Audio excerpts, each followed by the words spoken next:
సంఘం పాపము లేనిది, ఆ సంఘాన్ని ఎంతలా పరిశుద్ధపరచాలని యేసయ్య ఏడ్చాడు. యేసయ్య ఎంతగానో శ్రమ పడ్డాడు. ఆయన యేసయ్య ఎంతగానో నలిగిపోయాడు. యేసయ్య ఎంతగానో తన జీవితాన్ని దారిపోతాడు ఈ లోకంలో. ఎందుకు?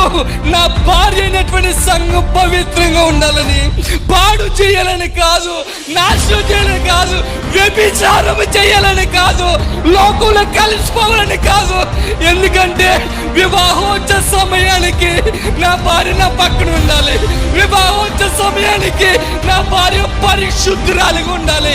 వివాహం వచ్చే సమయానికి నా భార్యతో నేను కలిసి ఉండాలి. అందుకే భూలోకంలో ఉండగానే నేను శ్రమ పడ్డాను. అందుకే భూలోకంలో ఉండగా నేను ఏడ్చాను. అందుకే భూలోకంలో ఉమ్ము వస్తున్నా, కొడుతున్నా, ఎవరైనా సరే అవమానపరుస్తున్నా సహించింది ఎందుకో తెలుసా? నా భార్యని నా